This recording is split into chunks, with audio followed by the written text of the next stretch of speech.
tu ne tomberas pas. 1000 tomberont à ton côté, 10 000 à ta droite, tu ne seras pas atteint. Qui touchera ta vie? Qui te dira que ça ne peut plus changer?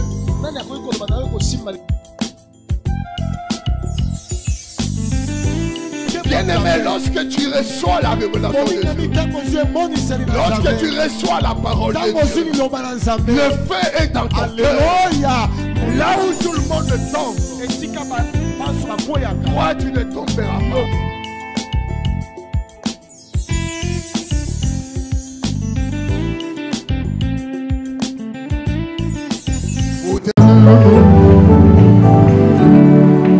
Nous t'acclamons, Seigneur, nous proclamons ta gloire. Nous poussons des cris de joie pour ton nom. Alléluia. Gloire à Jésus. Tu es digne, Jésus. Est-ce qu'il peut recevoir nos acclamations? Il peut recevoir les gens. Je vois encore quelques bien-aimés qui sont assis.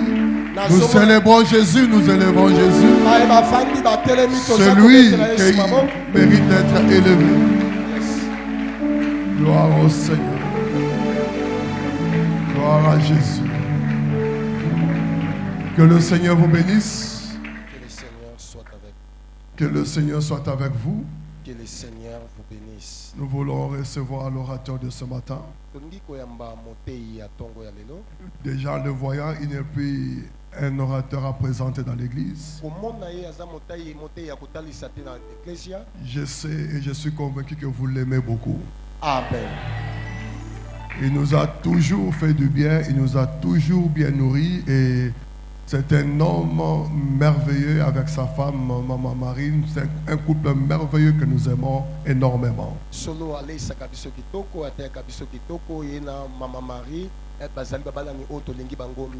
De telles personnes que vous rencontrez dans la vie et qui vous aident à faire quelque part.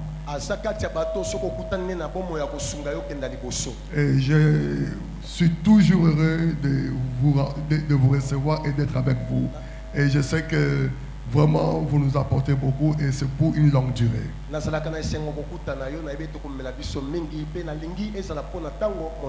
On a quitté le stade, je ne sais pas, d'amis, de frères, je ne sais pas quel stade nous sommes. Donc c'est vraiment la famille.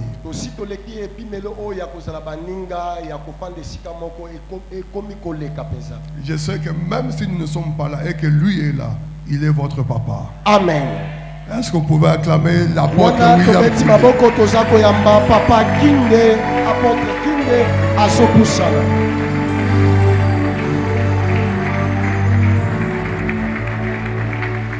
Gloire à Dieu, gloire à Dieu, gloire à Dieu. Est-ce qu'un amoureux de Jésus peut encore faire plus que son voisin?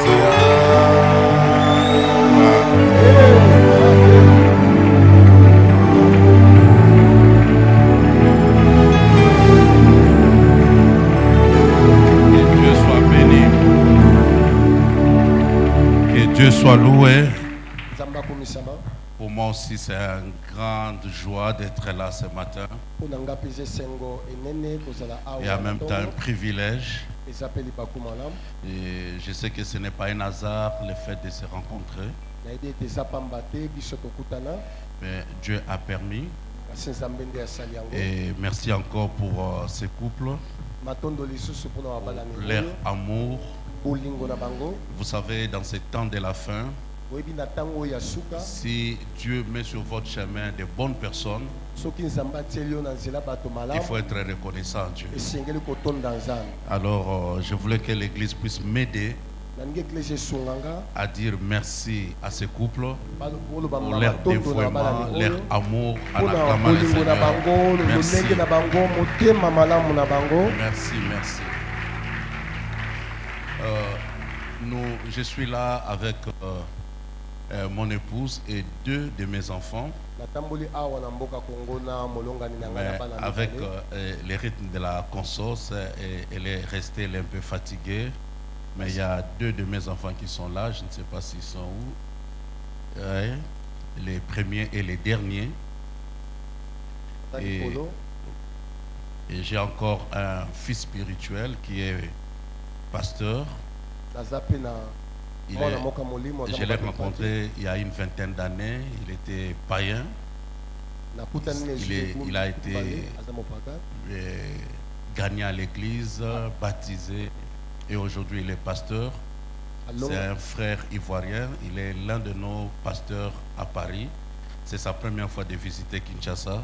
Et sa première fois pépinière, pasteur Francis. Voilà, il est là. Que Dieu soit loué. Que Dieu soit loué. J'ai béni Dieu. J'ai béni Dieu pour l'occasion qu'il nous donne. Et je crois que le Seigneur nous fera du bien pendant ces quelques minutes.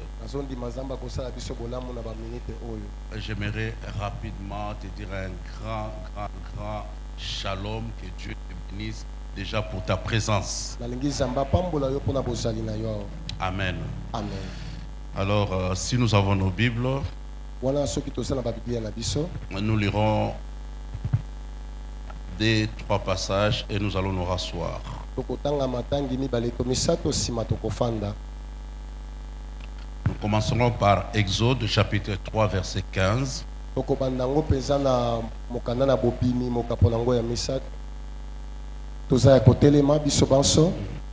Pour ceux qui écrivent, écrit aussi Psaume 78 verset 51.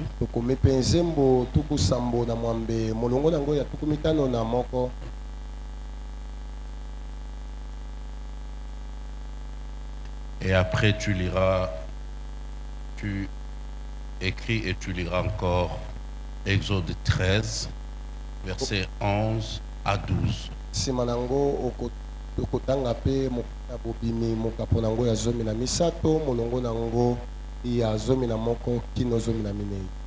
Amen. Amen. Alors nous commençons par Exode 3 verset 15. Nous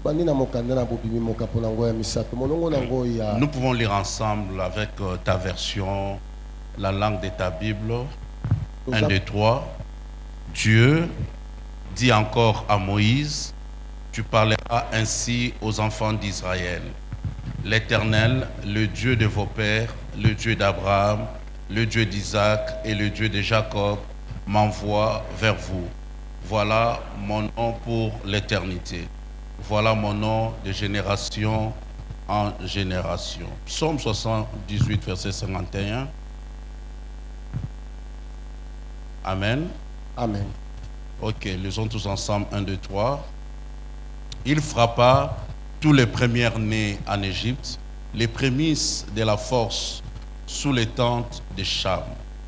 Exode 13, 11 à 12. 1, 2, 3.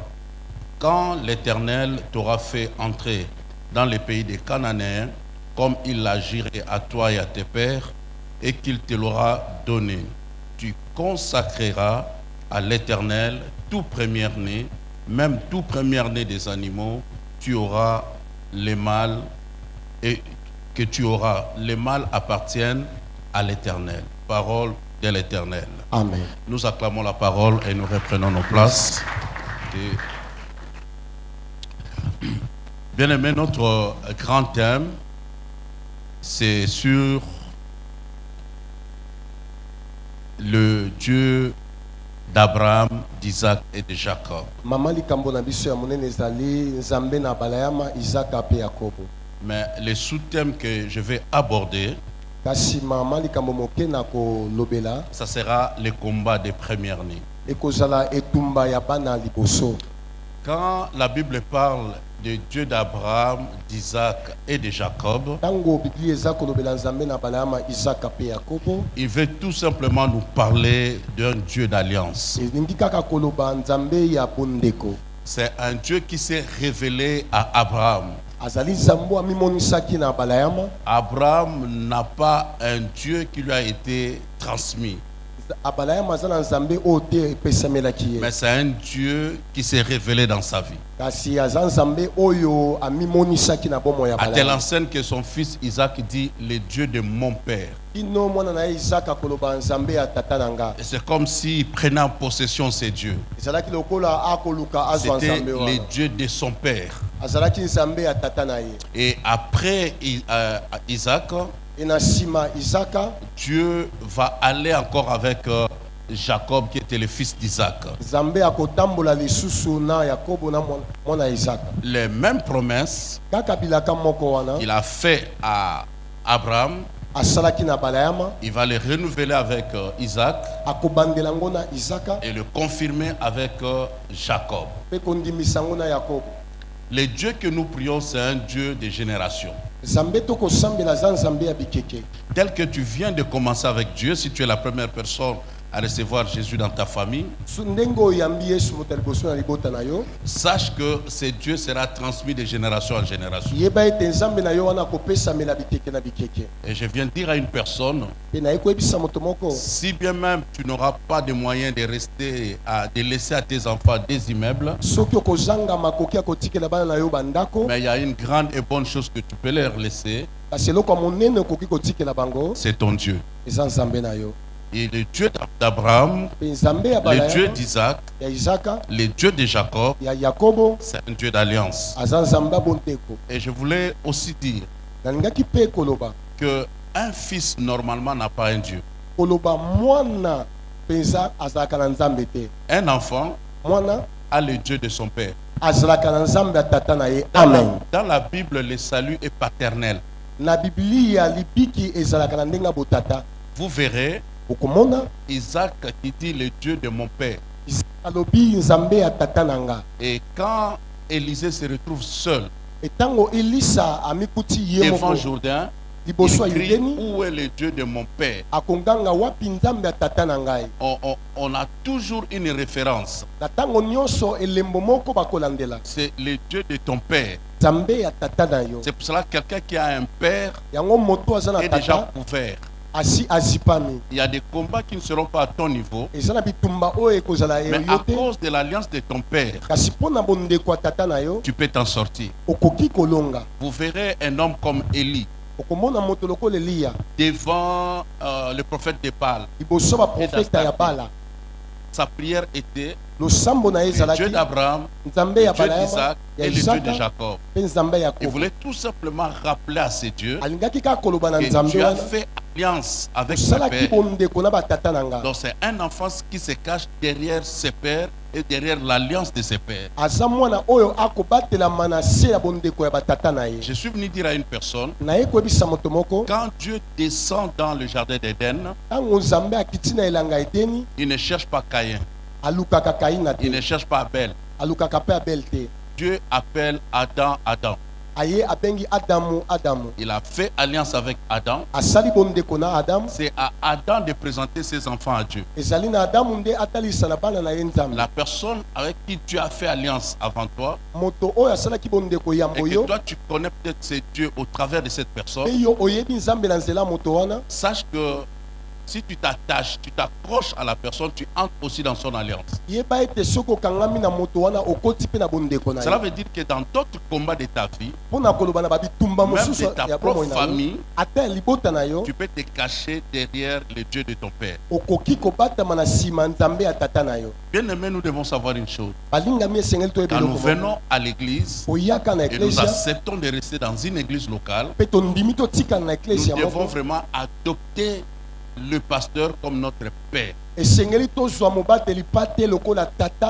Parce que tu ne peux recevoir que la bénédiction du père. Bien aimé dans le Seigneur,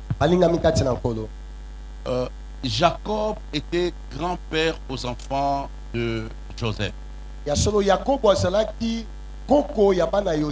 Mais quand son fils lui a demandé de bénir ses enfants, Jacob ne s'est pas précipité à les bénir. Il dit, je vais d'abord les adopter comme mes fils. Après, il a le droit de les bénir comme père. En Israël, ce n'est pas le grand-père qui bénit. Ce n'est pas l'oncle qui bénit, ni la tante. C'est le père qui bénit ses enfants. Je suis venu dire à une personne, très souvent parmi nous, nous n'avons pas été dans des familles dont les pères avaient la facilité de bénir les enfants. Ils n'avaient pas cette culture-là. Mais quand tu viens à l'église, il y a un père devant toi. Quand il prononce des paroles de bénédiction sur ta vie, c'est une occasion pour toi de le prendre et s'en approprier. Et c'est comme ça que la vie change. Ta vie ne changera pas parce qu'on t'a donné l'argent. Surtout quand on est pauvre. Donner l'argent à un pauvre, c'est pas conseillé.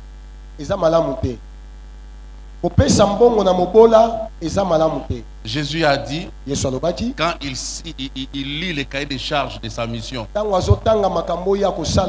il dit, je suis venu pour annoncer une année de grâce, recouvrir la vue aux aveugles. Ouais. Et il dit, donner une bonne nouvelle aux pauvres. On donne une bonne nouvelle. On lui dit comment faire pour avoir l'argent. Parce que si tu lui donnes sans la bonne nouvelle, il va le perdre d'un moment à l'autre. Est-ce que quelqu'un me suit? Amen. Quelqu'un a un père ici. Sache que tu es béni. Surtout que vous avez une bonne personne comme papa. Et comme maman.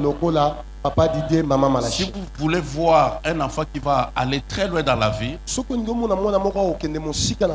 voit sa source, on voit ses origines. C'est pour ça que dans la Bible, on ne parle jamais d'une personne sans parler de sa généalogie. Donc,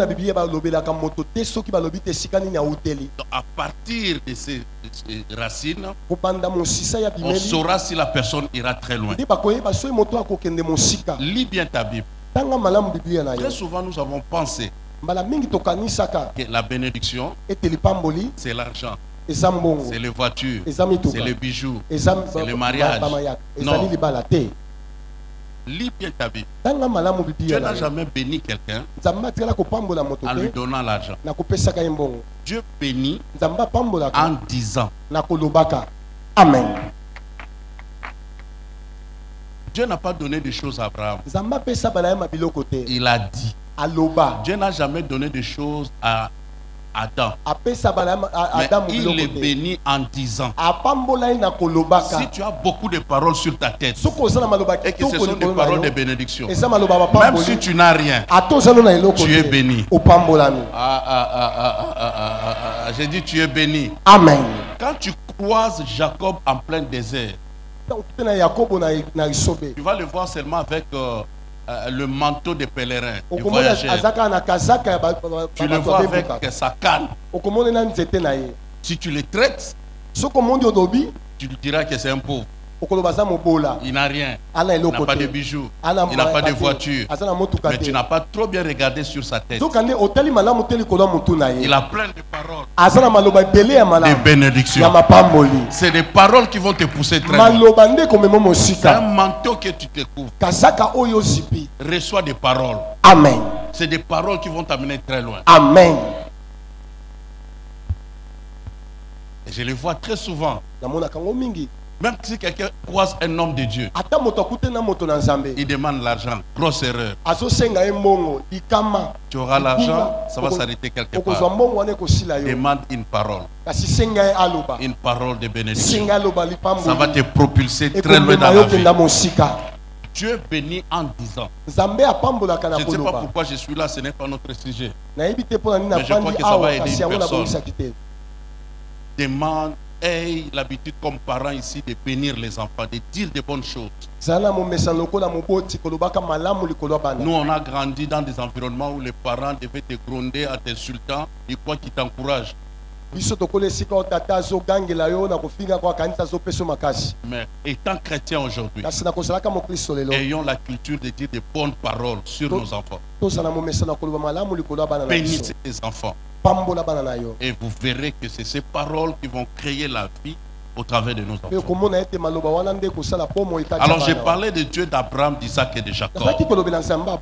C'est un Dieu qui passe de génération en génération, de père en fils.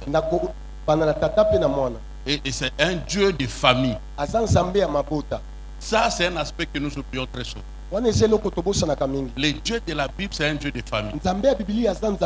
Dieu travaille avec des familles. Il sauve une personne. Mais la Bible dit, crois au Seigneur Jésus, tu seras sauvé toi et toute ta famille. Dieu pense toujours à ta famille. Mais il passera par une seule personne. Et cette personne-là, c'est toi. Tu es en mission sur la terre. Tu n'es pas sauvé pour toi-même. C'est pour que ta famille aussi soit sauvée. Le Dieu d'Abraham, le Dieu d'Isaac, le Dieu de Jacob. C'est une alliance pas croissante. Quand tu vois tout ce que Dieu a dit à Abraham, ce n'est pas tout ce qu'Abraham a touché. À telle enseigne que la Bible dit, il regardait la réalisation des promesses de loin. Quand Isaac arrive, il trouve une partie. Et quand Jacob arrive, il réalise une grande partie des promesses. Mais c'est à la 4e génération avec Joseph que vous verrez que la bénédiction d'Abraham commence à s'établir. Donc il y a des choses que Dieu va déclarer sur ta vie. Sache que Dieu commence petit, mais il finit grand. Ça va commencer avec toi. Ça va se transmettre à tes enfants. Et ça va passer à tes petits-enfants. Et la famille ou la chose deviendra de plus en plus grande. Est-ce que je parle à quelqu'un? Amen.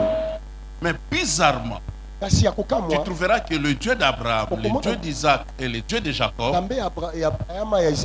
c'est un Dieu d'alliance. Mais il a travaillé avec des personnes qui avaient presque le même combat. Le combat d'Abraham était le combat d'Isaac. Le combat d'Isaac était le combat de Jacob. Quel était leur combat? Premier combat, c'était que les 2 ou les 3, nous irons encore plus loin pour voir, n'étaient pas des fils aînés. Deuxième, ils étaient touchés par les mensonges. Abraham a menti sans même le dire à son fils. Son fils est arrivé à répéter le même mensonge à une autre génération. Dans leur 3e génération, avec Jacob, lui aussi sera un grand menteur. Ils avaient un combat, tous. Et vous remarquerez aussi, les 3 devaient se déplacer de leur territoire. Dans leur territoire, seul Isaac est resté sur le territoire parce que Dieu lui avait dit, reste à Garar, sème pendant la sécheresse, et il devait fort grand, fort puissant et fort riche. Mais tous devaient se déplacer de leur territoire. Et vous remarquerez aussi que toutes leurs femmes étaient stériles. On commençait par la stérilité et on finit par avoir des enfants. Mais ils ne pouvaient avoir plusieurs enfants. Vous avez choisi un enfant ou des jumeaux. Ils n'allaient jamais au-delà. Alors, qu'est-ce qui se passe? Nous sommes dans Psaume 78, verset 51. La Bible dit ceci: Dieu a frappé tous les premiers-nés en Égypte, les prémices de la force sous les tentes de chars. Pourquoi Dieu ne pouvait pas frapper le deuxième, le troisième ou le quatrième? Tu as frappé le premier-né. Le premier-né, c'est la force ou la prémisse, la force du Père. C'est la force du Père. Les prémices du Père. D'ailleurs, Jacob l'a dit quand il devait parler par rapport à son fils Ruben. Il dit, tu es ma force, la force de ma jeunesse. Les premiers-nés sont ceux qui ouvrent la matrice de la maman. Donc les premiers-nés, c'est des forces, c'est l'avenir, c'est la suite. Et dans la tradition, surtout juive, c'est l'héritier direct. D'ailleurs, le premier-né avait droit à une double portion de l'héritage. Quand on partageait l'héritage, le premier-né n'avait pas comme ses frères. Les autres, il avait le double. C'est pour cela Élisée pouvait demander à Élie la double portion parce qu'il se considérait comme son premier-né spirituel. Et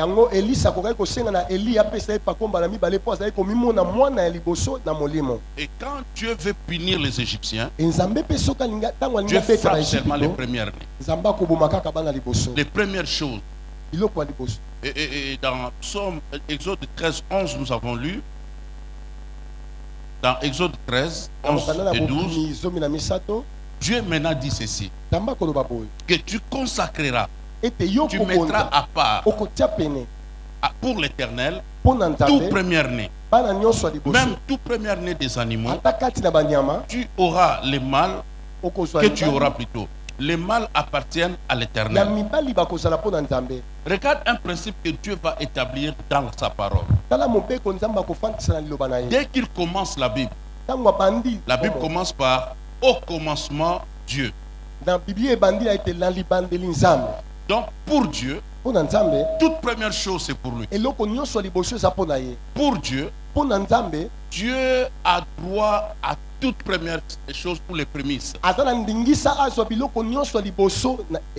Mais pourquoi Dieu l'a voulu? Quand Dieu met un principe, c'est par rapport à quelque chose. Vous remarquerez ceci. J'ai dit que le Dieu d'alliance, le Dieu d'Abraham, le Dieu d'Isaac, le Dieu de Jacob, ce n'est pas un Dieu de première-né. Parce que tous n'étaient pas les premiers-nés.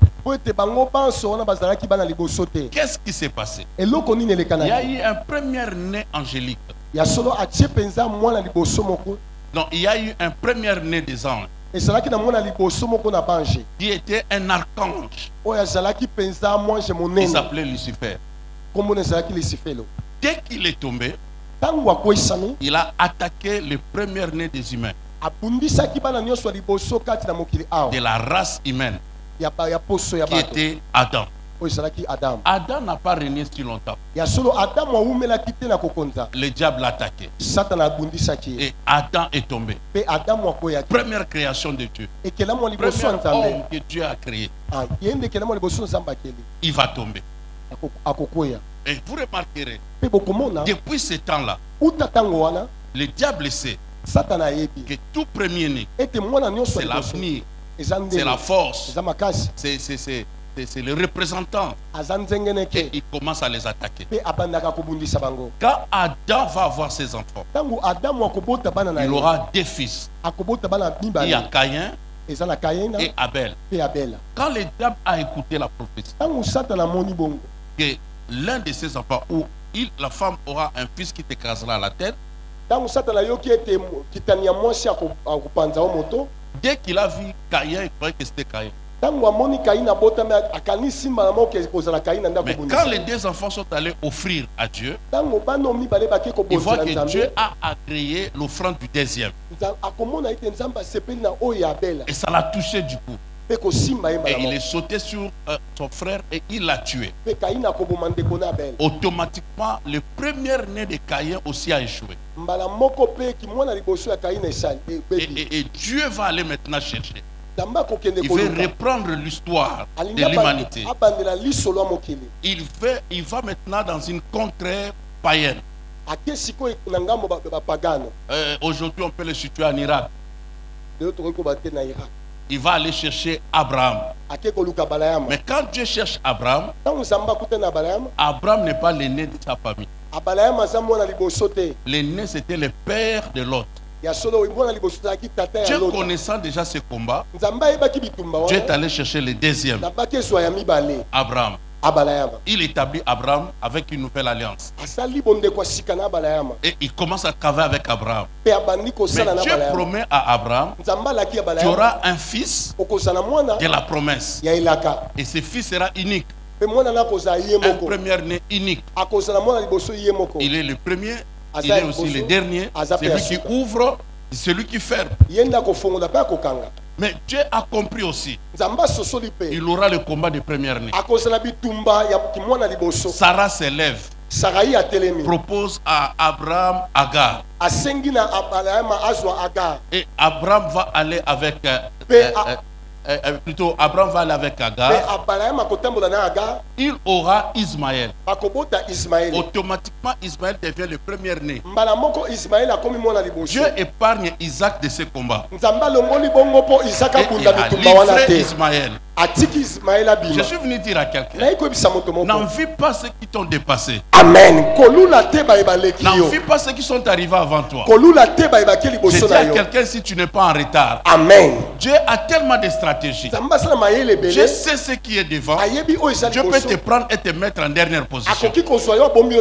Comment tu peux comprendre Jésus qui est toujours grand, qui est toujours l'alpha et l'oméga, mais quand il vient comme un homme, Dieu le place comme un second Adam, mais pas le premier, parce que le premier a échoué et le deuxième avait la grâce de réussir, parce que ce qui vient après, c'est la correction du premier. Amen, amen, amen. Est-ce que je suis vraiment un pépinière? Je suis venu dire à quelqu'un, quand Dieu envoie le premier Adam, il avait déjà en réserve le deuxième Adam. D'ailleurs, la Bible dit, voici l'agneau de Dieu qui a été immolé avant la fondation du monde. Donc avant que le premier Adam soit, Dieu avait déjà la réserve du deuxième. Je viens encore dire à quelqu'un, dans tes combats, Dieu a déjà le plan B. Amen. Cette personne n'est pas ici, doit être de ce côté. Je dis, quand tu croises des problèmes, d'ailleurs la Bible dit ceci, les premières choses sont charnelles, c'est les deuxièmes qui sont spirituels. Regarde comment Jésus présente le diable. Il dit dans Jean 10, le diable, l'ennemi, le voleur vient pour voler, égorger, détruire, et moi je suis venu. Donc Jésus vient en deuxième position. Il n'est pas pressé. Toi va d'abord, mais lui vient après. Regarde les alliances. La première alliance était glorieuse. Voir Moïse frapper, l'eau se sépare, le feu descend, c'était glorieux. Mais il ne savait pas que la deuxième sera meilleure. Donc je dis à quelqu'un, ne sois pas pressé, n'envie pas, parce que ce que Dieu réserve pour toi, c'est la dimension des deuxièmes choses. J'ai dit, il y a une deuxième gloire qui arrive. Ah, mais. Ce matin, c'est comme si on n'a pas pris le petit déjeuner.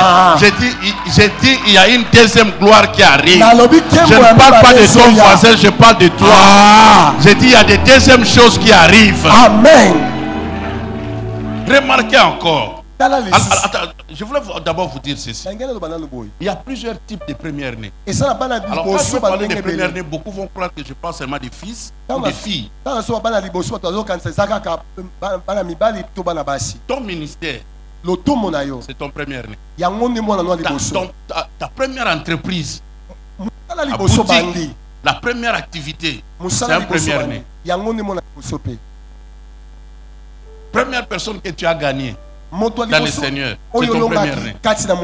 La première église que tu as bâtie dans ton ministère, c'est ton premier-né. Donc, premier-né ne veut pas toujours dire un enfant, une fille ou une personne.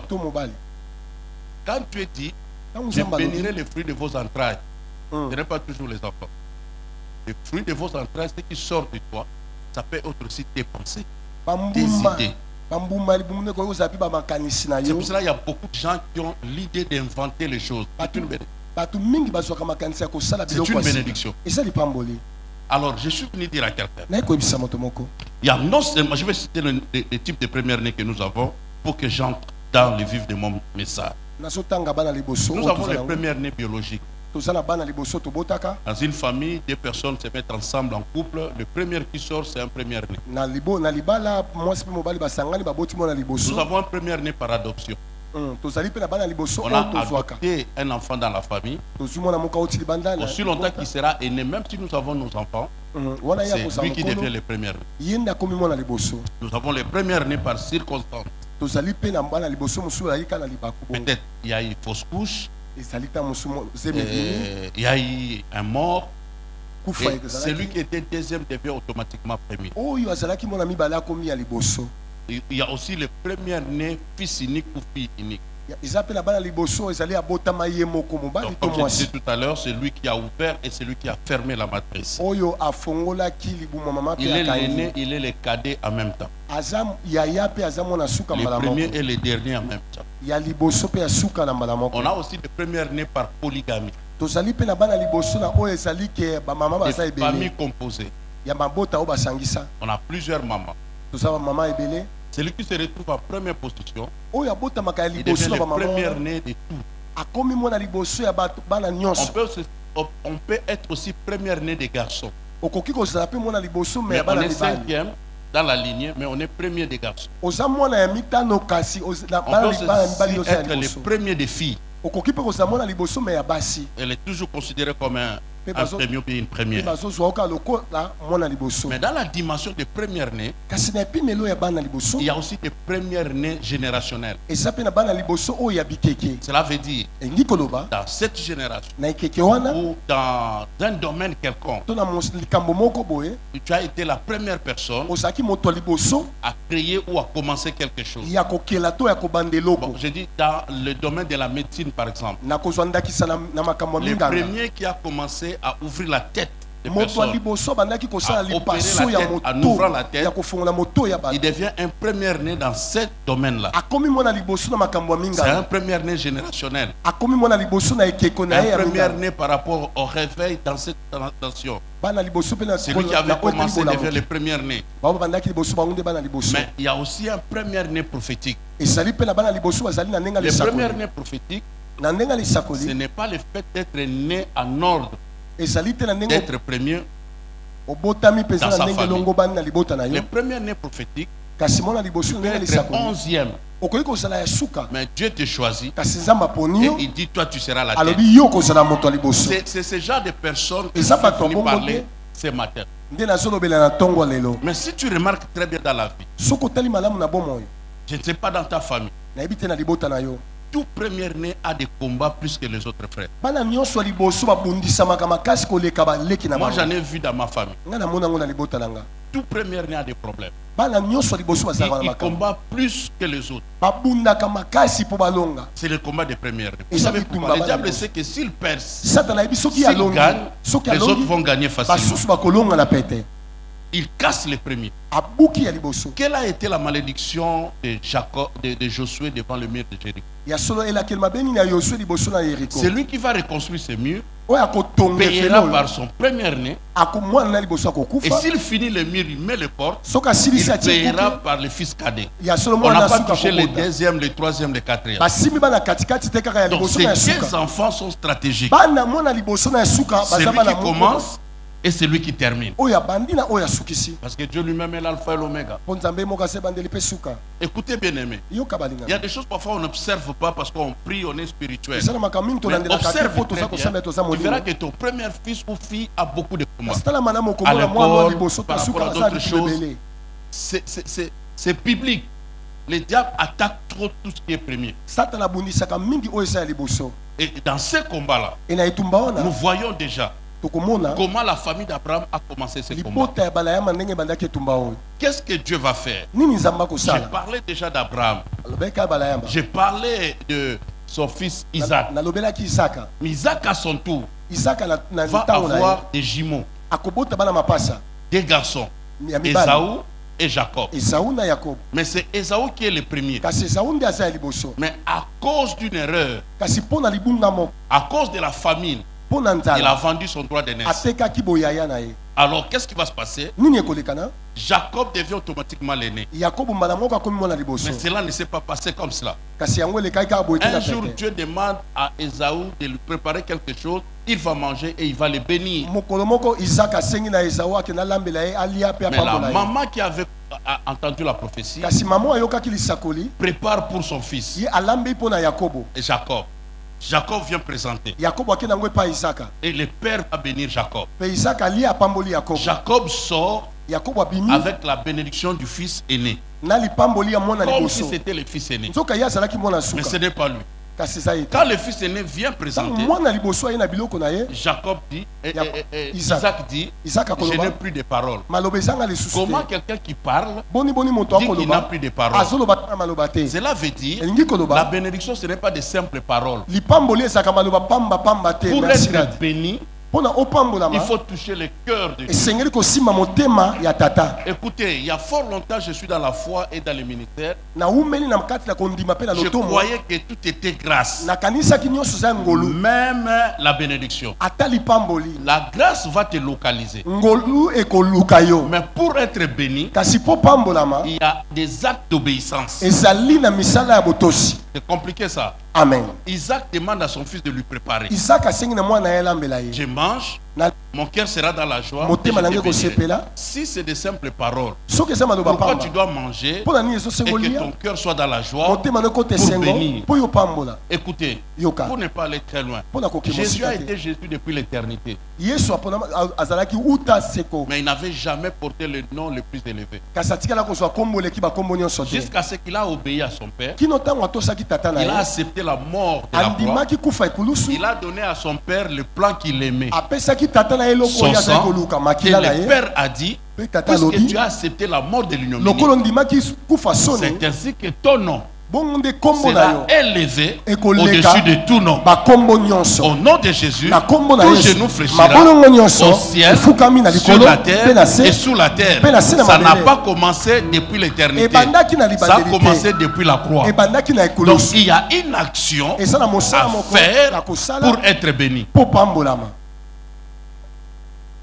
Écoutez, Jacob a la bénédiction. À son tour, il aura 12 fils. Mais bizarrement, l'aîné Ruben va aller avec le concubine de son père. Et le jour de la bénédiction, le père dit, puisque tu as fait ceci, tu n'auras pas la prééminence. Il n'est plus l'aîné. Et comme les deux autres frères, Simeon et Lévi, étaient des colériques, quand maintenant il veut bénir les enfants maintenant de Joseph, comment tu ne comprends pas que dans la liste des 12 tribus d'Israël, il y a Manassé et Ephraïm? Manassé et Ephraïm ne sont pas les fils directs de Jacob. C'est des fils de Joseph. Mais ils sont cités dans la parce qu'ils ont remplacé les aînés qui ont échoué. Les choses sont compliquées. Quand tu es premier, quand tu es devant, il faut faire très attention. Sache que tes combats ne sont pas comme les combats des autres.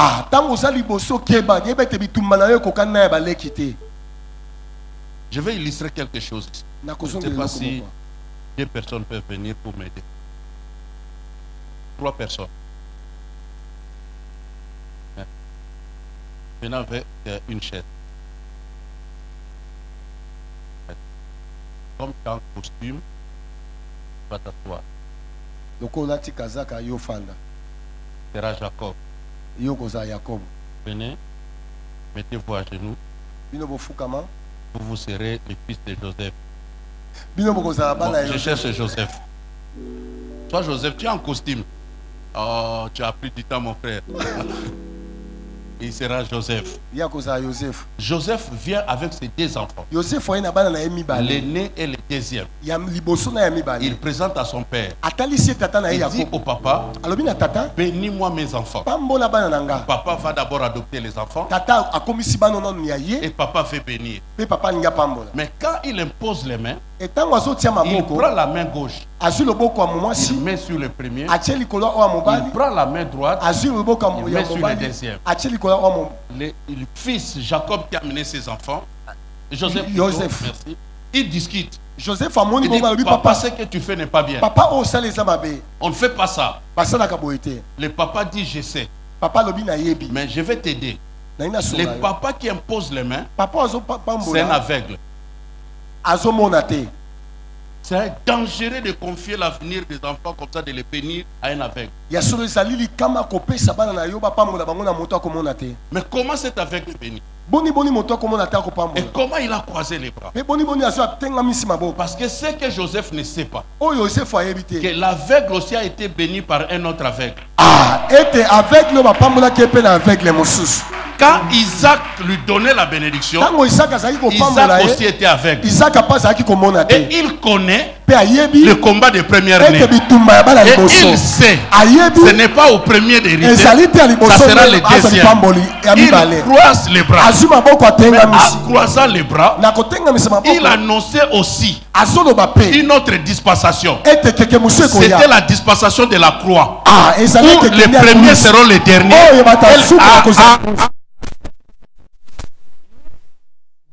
Dire à quelqu'un, quelqu'un sera étonné de te voir dans le jour qui arrive. Toi qui étais dernier, c'est toi qui seras le premier.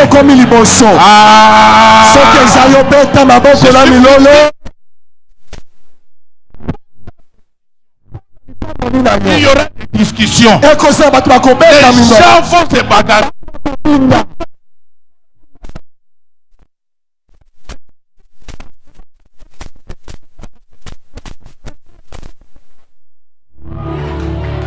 Je vois quelqu'un dans cette église. On voyait que toi tu allais te marier en 2025. Mais les gens seront surpris d'écouter l'annonce de ton mariage avant la fin de cette année. Ils vont se poser des questions. Quand est-ce qu'elle était fiancée? Quand je vois quelqu'un, il va surprendre une personne. Quand ton ennemi entrera dans ce bureau-là, c'est toi qu'il va trouver en train de signer. Est-ce que tu es là ou bien tu es de l'autre côté?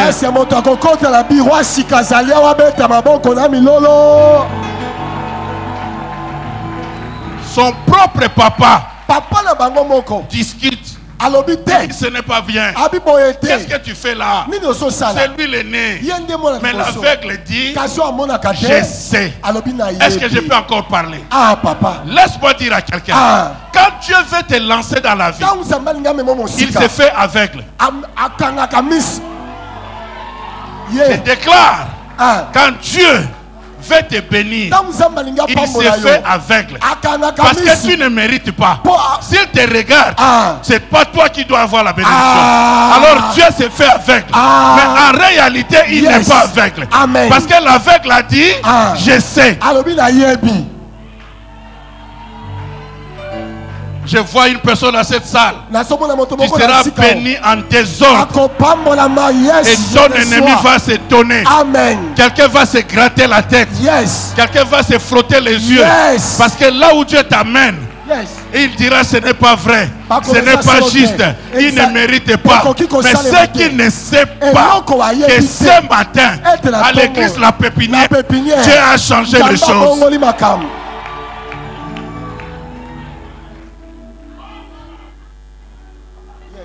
De la même manière, parce que la Bible dit, le fils ne fait rien par lui-même. Tout ce qu'il a vu le père faire, le fils le fait aussi. C'est celui qui est devenu père était fils. Il n'était pas aussi l'aîné. Il était le deuxième. Mais quand son père a changé l'ordre, lui aussi sait. Même s'il ne voit pas, mais ses mains savent toucher. Parce que son père, le jour où il a béni, lui aussi ne méritait pas. Le père a utilisé des choses. Le toucher et la voix. Il a dit ceci. Quand je touche, c'est la peau d'Ésaü. Mais quand j'entends la voix, c'est la voix de Jacob. Cela veut dire la voix du menteur, la voix de mensonge. Mais la peau de celui qui mérite. Je suis venu dire à quelqu'un, le papa sait.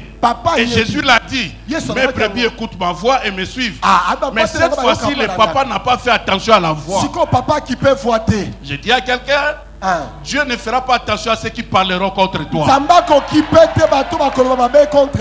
Dieu le voit, il le met à côté. Dieu savait que cette voix, c'est la voix de Jacob. Mais je ne l'écoute pas parce qu'il avait déjà mangé. Maintenant, comme il avait déjà mangé, il doit libérer la bénédiction. Il s'attarde au toucher. Or, le toucher, ce n'est même la peau d'un homme, c'est la peau d'un animal. Le papa, c'est un vétéran.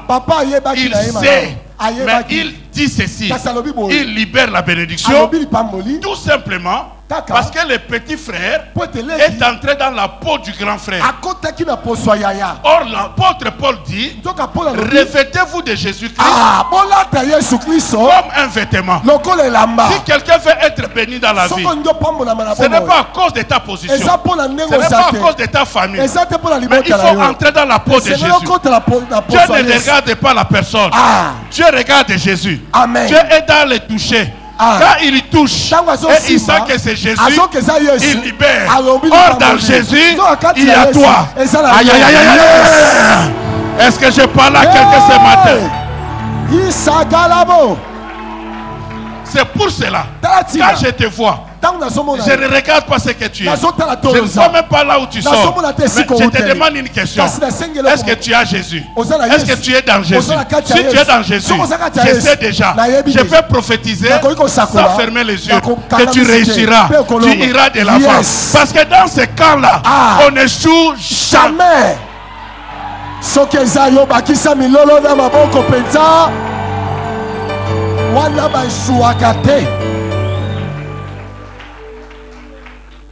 Je vois quelqu'un qui est comme Joseph, 11e de la famille. Dans la numérologie, 11, c'est le chiffre de désordre. Mais Dieu va chercher le 11. Il enlève un 1. Il devient le premier. Non, tu ne m'attends pas bien.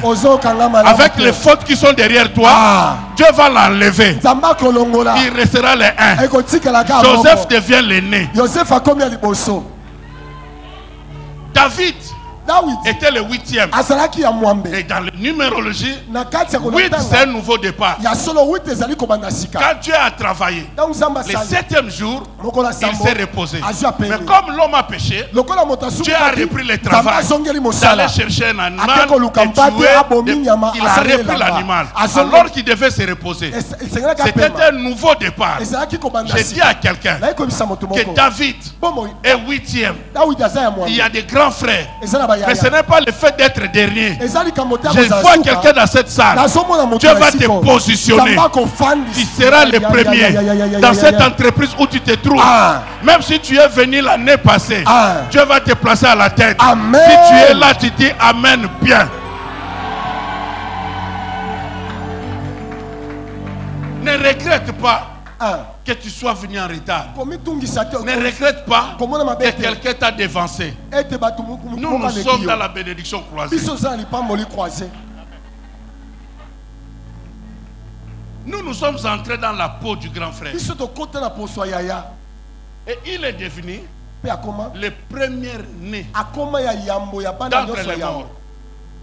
Cela veut dire, je ne vais pas là tout premier né qui est ici. Même si tu es tout premier né biologique, tu ne vas pas échouer avec Jésus. Amen. Je déclare que nous là, Comme Jésus a payé le prix de première-né à la croix. Et le Père l'a proclamé champion à toute catégorie. Et Dieu a fait de lui le premier-né d'entre les morts. Et ceux qui vont connaître la mort, il est le premier d'être aussi ressuscité. Alors comme Jésus a réussi, nous aussi, que tu sois premier-né de ton entreprise, de ton ministère, de tout cela, nous sommes derrière Jésus. Or Jésus est le guide. Azatonga. Nous sommes les fils. Le fil ne fait aucun effort. Il suffit que tu sois attaché. C'est le grand frère, l'aiguille, qui va passer. Et là où il passe, moi aussi je passe. Là où il passe, moi aussi je passe. Là où il passe, tu ne fourniras pas des efforts. Toi tu réussiras dans la grâce. Parce que le grand frère a déjà percé. Amen. Oh mon Dieu. Si j'étais à Matete, à l'église pépinière, de Mont-Légal, quelqu'un allait se lever, crier Alléluia. C'est là-bas.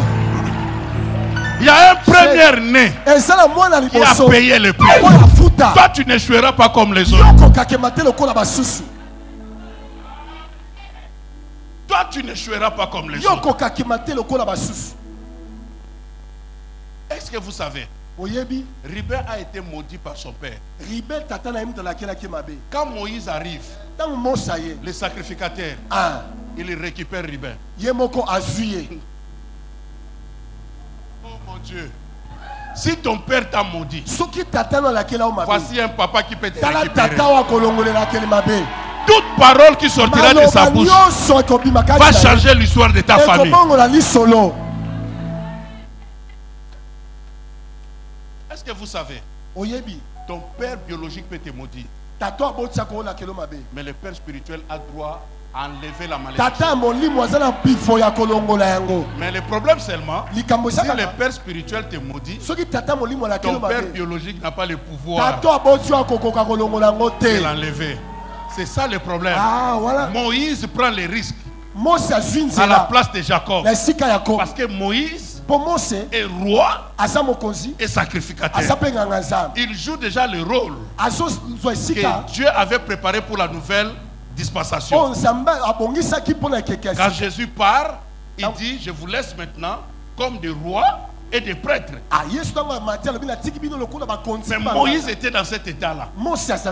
Alors il pouvait parler sur Jacob. Je vois un Ribin ici. Tu n'étais pas béni.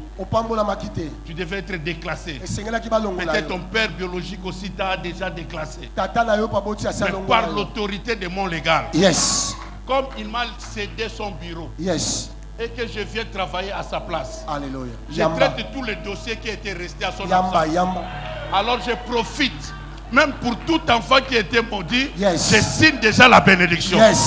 Même si mon légal vient, il trouvera qu'il avait déjà délégué le pouvoir et que le dossier était déjà traité. Ce dossier ne sera pas révoqué. Je te bénis au nom de Jésus. Je change le parcours de ta vie. Tu iras quelque part. Toi, tu réussiras. Même si tu avais échoué, il y a une seconde chance. Le Dieu de la Bible, c'est le Dieu qui a un Ancien Testament et un Nouveau Testament. Amen.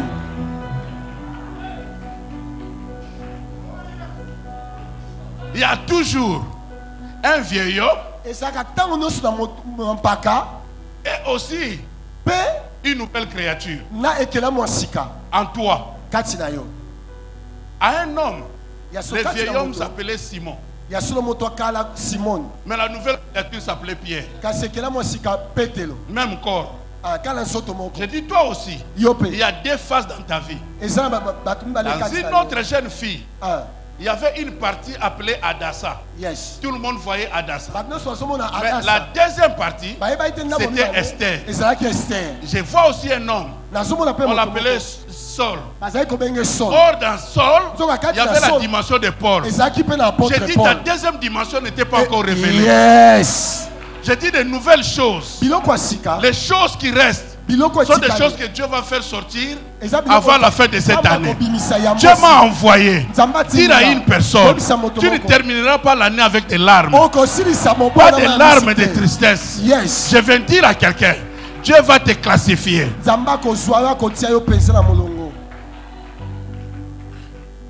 Il va même te surclasser.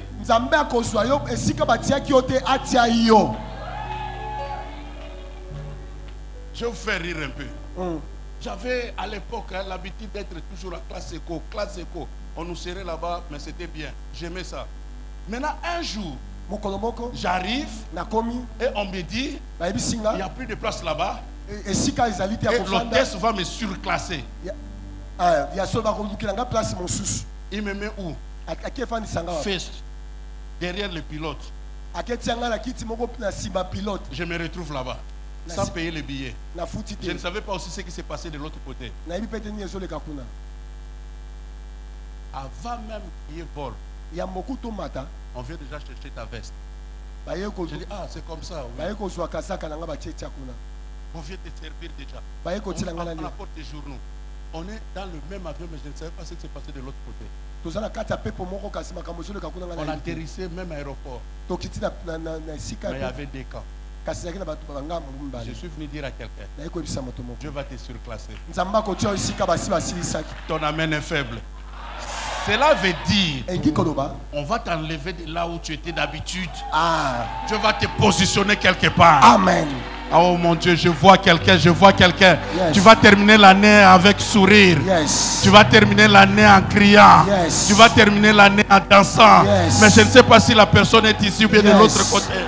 Mais dans mon esprit, je sens que quelqu'un va célébrer. Amen. Dieu va te faire du bien. Amen. Dieu va changer ta situation du tic au tac. Yes. Il y aura brusquement et tu vas te retrouver quelque part. Tu ne sauras pas que les choses se passent ainsi. Mais regarde-moi ici. En venant, ils sont venus comme l'aîné et le deuxième. Mais en sortant de la présence de ses papas, l'aîné est devenu le deuxième et le deuxième est devenu l'aîné.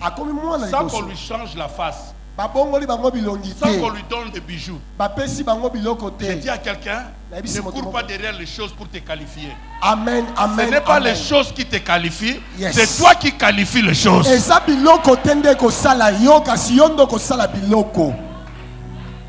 En sortant de la présence de ses papas, les choses ont changé. Je vais terminer en disant à une personne, en entrant dans ce culte, tu étais second, tu étais derrière.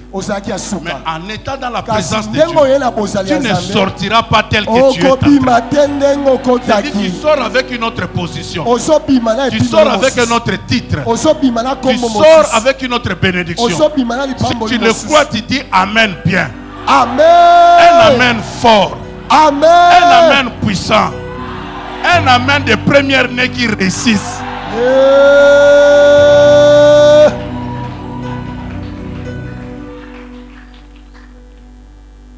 Ce que ton ennemi ne sait pas, depuis hier nuit, que vous vous êtes séparés, vous allez peut-être vous retrouver l'après-midi. Mais de 10h à 12h, quelque chose s'est passé. Il ne le sait pas. Tu n'es pas venu ici en vain. Dieu avait rendez-vous avec toi.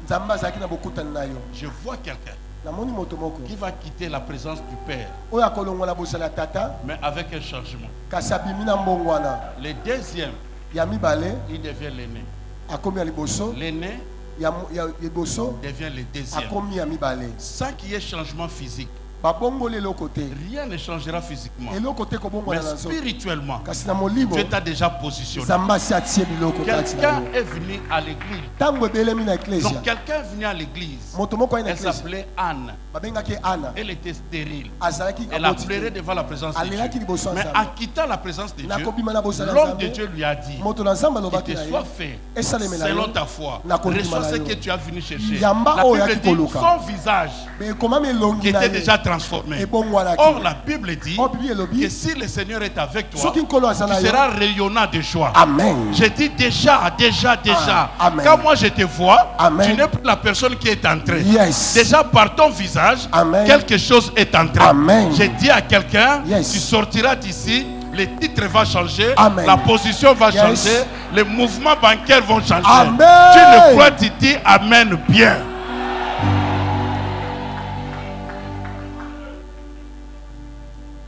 Je viens conseiller à une personne, même si les premières nuits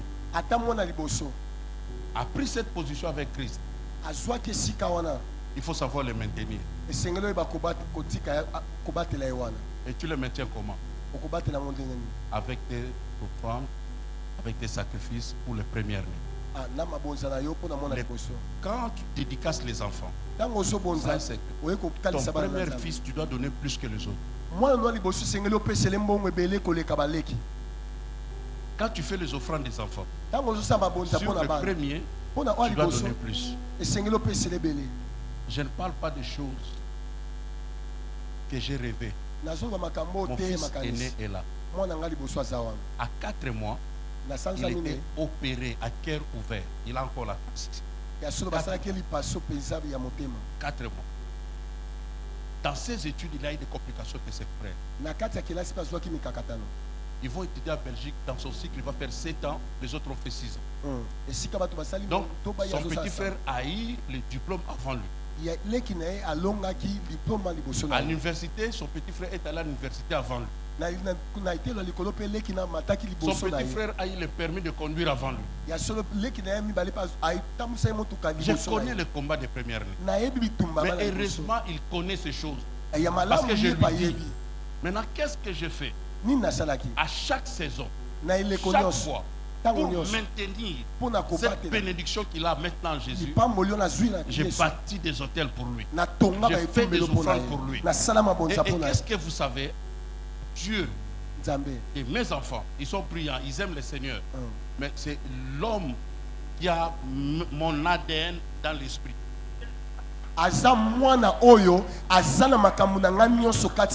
C'est pas parce qu'il est là. Tu peux sortir la nuit, tu le trouves en train de parler la langue au salon. Il achète des livres, je ne suis pas là. Il fait des réunions de jeunes en Italie, ça bouleverse les jeunes. Amen. Ce que nous, on n'a pas fait, Dieu est en train de l'établir. Amen. Parce que quand le diable t'attaque trop, Dieu fait sortir le meilleur. Je déclare, ton fils aîné n'échouera pas. Amen. Ta fille aînée n'échouera pas. Amen. Toutes tes premières choses vont réussir. Amen. Tout ce que tu sortiras en premier, Yes. ça va refléter la gloire de Dieu. Amen. Tu n'échoueras pas. Amen. Ton premier fils sera ta joie. Amen. Ta fille aînée fera la joie de ta famille. Amen. Je le déclare dans le nom de Jésus. Yes. Tes enfants ne finiront pas en prison. Ah. Ne finiront pas dans la drogue. Yes. Ne finiront pas dans la délinquance. Yes. Tes enfants feront ta fierté. Yes. Au nom de Jésus de Nazareth. Yes. Ils iront plus loin que toi. Amen. Ils achèteront des maisons plus que toi. Amen. Ils habiteront de belles maisons. Amen. Et comme je n'ai que des garçons, je n'attends pas qu'ils m'amènent une fille à la maison. Ils le savent. Je fais des offrandes pour leur mariage. Avant même de choisir. Et c'est comme ça que Dieu va choisir des bonnes filles qui craignent Dieu pour nos enfants. Sinon, même comme parent, tu vas mourir avec le souci du mariage de ton fils qui ne réussit pas. Cela ne sera pas ton partage. Amen. Avec Dieu, il y a un secret. Des sacrifices, des offrandes. Il nous arrive, dernièrement on était à Côte d'Ivoire. Je vais terminer ici. On arrive à Côte d'Ivoire. Mon épouse a voyagé avec sa récépissé. Il a voyagé avec le reçu. À la sortie, on nous a applaudi. Or, cette histoire-là, moi, je connais ça. Alors, avant de voyager, on savait qu'on allait nous compliquer dans ça. On a amené une offrande. Une bonne offrande. On a donné à un homme de Dieu de la vie. On a dit ça, c'est pour le voyage de ma femme. Et il y a des auteurs, il y a des offrandes qui vont combattre à ta place. Ils vont parler à ta place. Ils vont te faire échapper des choses. Amen. On arrive à l'aéroport, Air France dit, bon, toi tu peux embarquer, donc moi le mari, mais la femme n'embarque pas. Papa voyager. Mais qu'est-ce qu'il faut faire maintenant? Non, il faut acheter un autre billet. Il y a Turkish qui va voyager après ici. Si on reste, on risque de payer plus de 4 000. Nous deux. Non. On aura besoin de cet argent. Moi j'ai pris. Mais je savais que l'offrande va parler. À 1 heure, on embarque ma femme.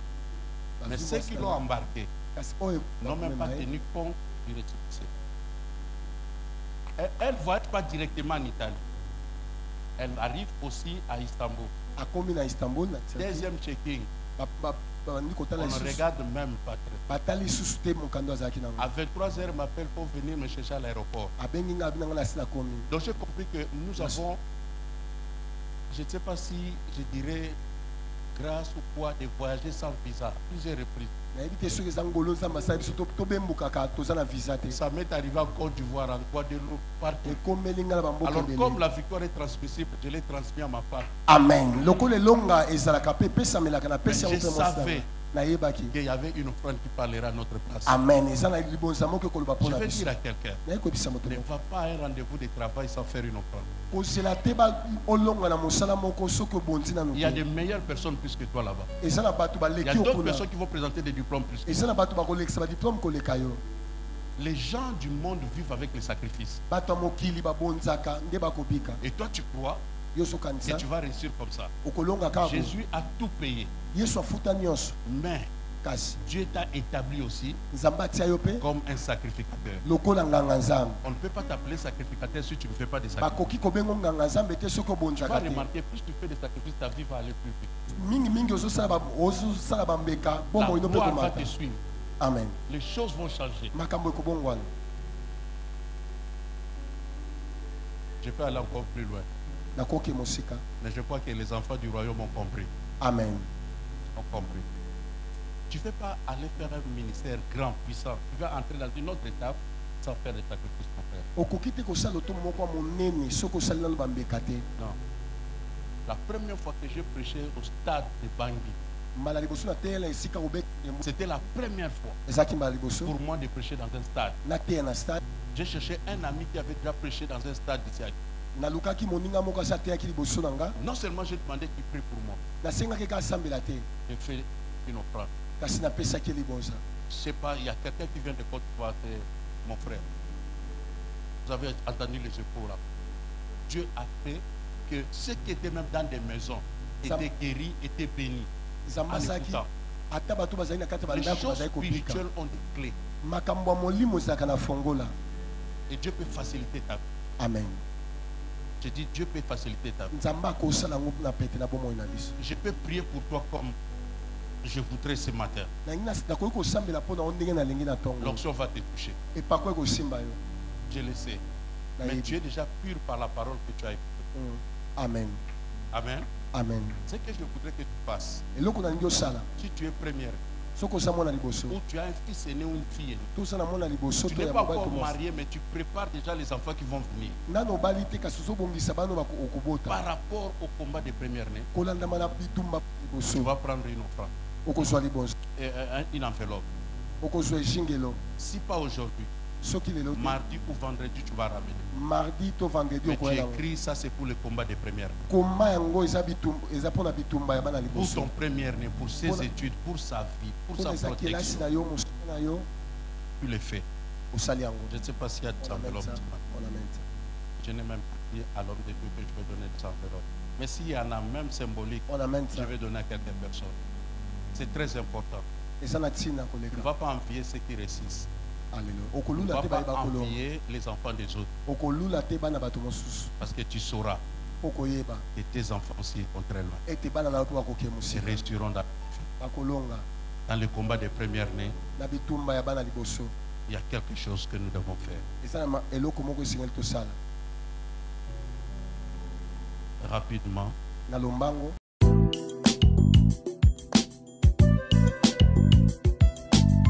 Tu ne tomberas pas. 1000 tomberont à ton côté, 10 000 à ta droite. Tu ne seras pas atteint. Il touchera ta vie. Il te dira que ça ne peut plus changer.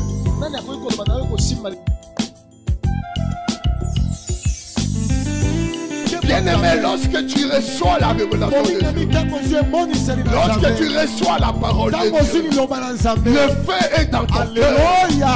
Là où tout le monde tombe, toi tu ne tomberas pas.